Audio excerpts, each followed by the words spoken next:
ہم بستری کرتے وقت یہ 5 غلطیاں بھول کر بھی نہ کرنا۔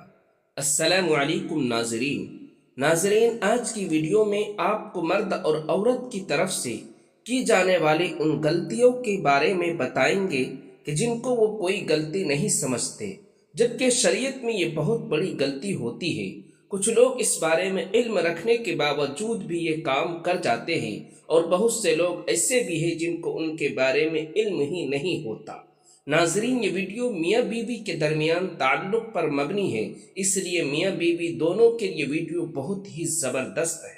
اس کو مکمل ضرور دیکھے گا تاکہ ہم بستری کے دوران وہ غلطیاں جو جان کر یا کم علمی کی وجہ سے آپ کر جاتے ہیں ان پر غور و فکر کر سکیں۔ میاں بیوی کے متعلق ہم بستری کے کچھ ایسے مسئلے مسائل ہیں جن کا جاننا بے حد ضروری ہوتا ہے، مگر ہم جانتے نہیں ہوتے، کیونکہ نہ تو ہم دینی کتب کا مطالعہ کرتے ہیں اور نہ ہی ہم کسی علم والے سے رہنمائی حاصل کرتے ہیں۔ ہم بستری کے تعلق سے کچھ ایسے کام ہیں جو ہمارے گھر کی خوشیوں کو اجاڑ دیتے ہیں، ہماری اولادوں کو تباہ حالات اور برباد کر دیتے ہیں۔ ان کاموں سے بھی ہمیں بچنا چاہیے۔ ناظرین، مردوں کا اپنی عورت کی چھاتی کو منہ لگانا جائز ہے، یعنی مرد اپنی عورت کے پستان کو پی سکتا ہے، مگر اس خیال کے ساتھ کہ عورت کا دودھ نکل کر منہ میں نہ جائے۔ اگر دودھ نکل کر منہ میں چلا گیا تو یہ مکروہ ہوگا، لیکن اگر دودھ حلق سے بھی نیچے اتر گیا تو بیوی کا دودھ حلق سے نیچے اتارنا سخت حرام اور اس کا گناہ ہوگا، جس پر توبہ کرنا ضروری ہے، لیکن اس عمل سے نکاح پر کوئی فرق نہیں پڑے گا۔ اگر عورت کا دودھ حلق سے نیچے اتر بھی جائے تو نکاح برقرار رہتا ہے۔ دوسرا مسئلہ مرد اور عورت کا ایک دوسرے کے سطر کو دیکھنا یا چھونا ہے۔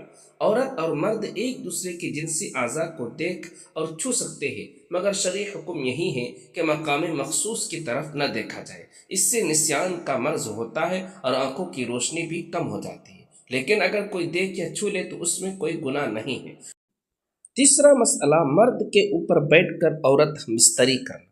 مرد کے اوپر بیٹھ کر ہم بستری کرنا بالکل جائز ہے، لیکن اس سے عورت میں بانجھ پن کا خدشہ ہوتا ہے، اس لیے یہ طریقہ اپنانے سے گریز کرنی چاہیے۔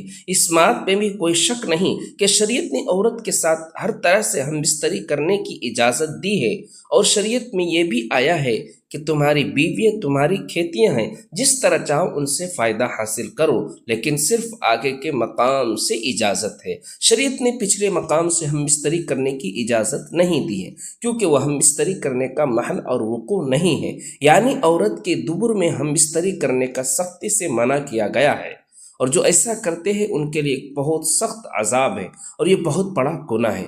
چوتھا جو مسئلہ ہے یہ بہت اہم اور ضروری مسئلہ ہے۔ عورت کے اندر مرد کے مقابلے میں زیادہ شہوت ہوتی ہے، لیکن عورت پر حیا کو مسلط کر دیا گیا۔ اگر ہم بستری کے دوران مرد جلدی فارغ ہو جائے تو ایسے مرد کو چاہیے کہ عورت سے تب تک جدا نہ ہو جب تک وہ بھی جنسی لذت میں عروج اختیار نہ کر جائے، یعنی وہ بھی مطمئن نہ ہو جائے، کیونکہ جب مرد جلدی فارغ ہو جاتا ہے اور عورت فارغ نہ ہوئی ہو تو مرد کا عورت سے جدا ہونا اور عورت کو مطمئن نہ کر پانا عورت کے لیے بہت تکلیف دہ ہوتا ہے۔ عورت مرد سے یہ چاہتی ہے کہ جس طرح مرد انزال کا شکار ہوا اسی طرح وہ بھی پورا وقت لے اور انزال تک پہنچ جائے۔ جو مرد جلدی فارغ ہو جائے اور اس کی عورت انزال تک نہ پہنچ سکے تو ایسی عورت اپنے مرد سے نفرت کرنے لگتی ہے اور ہم بستری کرنے سے اکثر کتراتی رہتی ہے۔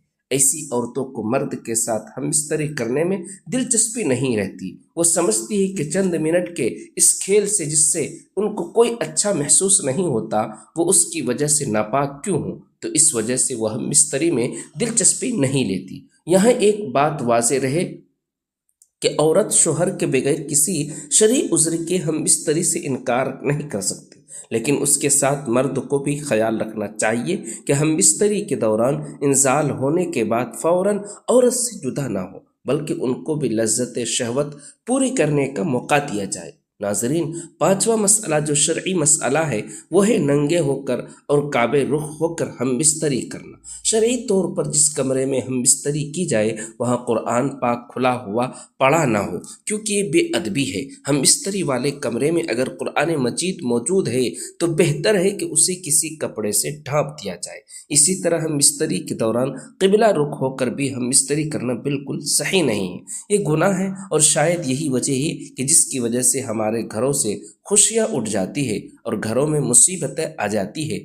حضور سیدنا امام محمد غزالی رحمۃ اللہ علیہ فرماتے ہیں، ہم بستری کے آداب میں سے ایک آداب یہ بھی ہے کہ کعبہ شریف کی طرف منہ نہ ہو، قبلے کی طرف منہ نہ ہو۔ یہ مکروہ ہے اور خلاف ادب ہے، اور اس کی وجہ یہ ہے کہ کعبے کی تعظیم ہر مسلمان پر لازم اور ضروری ہے، اس لیے کہ بندہ کعبہ یعنی قبلہ شریف کی طرف منہ کر کے اپنے پروردگار کی عبادت کرتا ہے، اور قبلے کی طرف تھوکنا یا پیشاب کرنا یا پاخانہ کرنا ان سب چیزوں سے منع کیا گیا ہے۔ لہٰذا ادب یہی ہے کہ ہم بستری کے دوران کعبہ شریف کی طرف منہ نہ کریں۔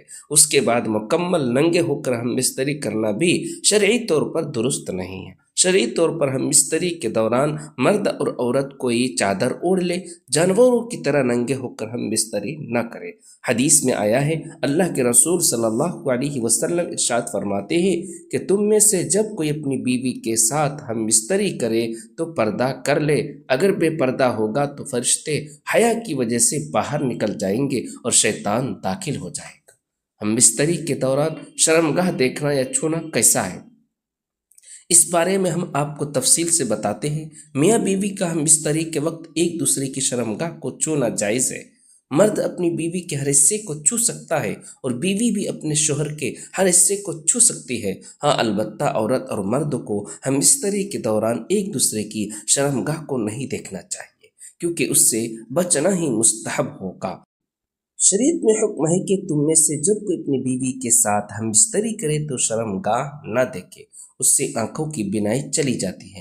بہرحال ہمیں ہم بستری کے وقت احتیاط کرنی چاہیے اور سنت طریقہ ہی اپنانا چاہیے، تاکہ ہم بستری کے دوران حمل ٹھہرنے کی صورت میں جو بچہ پیدا ہو اس پر شرم و حیا مسلط ہو اور وہ بچہ آپ کے گھر میں رحمتیں اور برکتیں لائے۔ جب بھی ہم بستری کریں ہم بستری کی دعائیں یاد کر لینی چاہیے، لیکن اگر ہم بستری سے پہلے کوئی دعا یاد نہ ہو تو بسم اللہ پڑھ کر ہم بستری شروع کیا کریں، اور بہتر طریقہ یہ ہے کہ سطر کھلنے سے پہلے یعنی کہ کپڑے نیچے رکھنے سے پہلے ہی بسم اللہ شریف پڑھ لیا کریں۔ اس سے بھی بہتر طریقہ ہے کہ جب آپ لوگ کمرے میں داخل ہو رہے ہوں، ہم بستری کی نیت ہو تو کمرے سے باہر ہی آپ بسم اللہ شریف پڑھ لیں، اس سے شیطان آپ کے ساتھ ہم بستری میں شریک نہیں ہوگا۔ یہ تھی ناظرین ہماری آج کی ویڈیو، جس میں آپ کو ہم بستری کے بہت سے مسائل بتائے گئے ہیں کہ جن سے اجتناب کرنا چاہیے۔ بعض میاں بیوی ان شرعی باتوں کو اہمیت نہیں دیتے، جس کی وجہ سے وہ بہت سے مسائل سے گزر جاتے ہیں، ان کے گھر کی خوشیاں روٹھ جاتی ہیں، ان کی نیک صالح اولاد پیدا نہیں ہوتی۔ امید ہے میری یہ ویڈیو آپ کو پسند آئی ہوگی۔ ویڈیو کو لائک اور شیئر ضرور کر دیجیے گا، اور ہمارے چینل کو بھی سبسکرائب کر دیں تاکہ مزید اس طریقے کی معلوماتی ویڈیوز کا نوٹیفیکیشن آپ تک بآسانی پہنچ سکے۔ اگلی ایک نئی ویڈیو تک اجازت دیجیے۔ اللہ حافظ۔